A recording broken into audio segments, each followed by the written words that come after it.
Hello Excel users, this is a preview video of this Excel workbook that contains two dashboards on two separate worksheets and with the same field slices working independent of each other, and there's no cross filtering to worry about. We've got two dashboards, dashboard 1 and dashboard 2. They're exactly the same as each other, except dashboard 2 has a bottom 10 office product sales and dashboard 1 has top 10 office product sales. In all other aspects, they're exactly the same. So you've got sales by segment and year, sales by region split, and you've got the slices for the field of order year, order month, and subcategory. So, and also what I have created is two separate VBA macros and I've attached it to these two buttons on both sheets.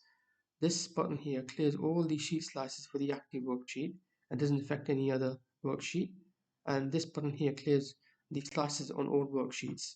So let's make some selections. So for dashboard 1, we want to know what the sales are for phones. And specifically, we want to know the sales for the month of August. So the dashboard look has now adjusted, so it's showing you the sales for phones in August.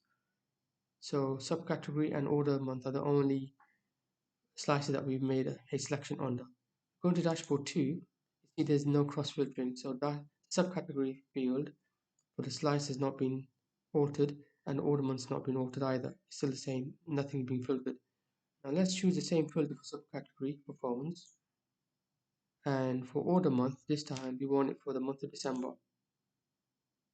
So you've got two filters for the two separate worksheets and they're both working independently of each other. So you've got phone sales for December in dashboard 2 and you've got phone sales in August in dashboard 1. If you wanted to clear just the active sheet slices, you click on this button here.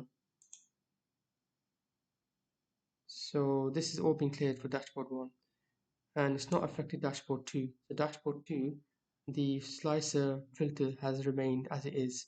And if you want to clear all slices for all worksheet, you press this button here. And it clears all the slices for both worksheets. What I will also do is I'm going to show you how I set this dashboard up in terms of best practice as well in terms of pivot tables and how you set up the pivot table with different pivot patches as well. And I'll discuss that next in the next video.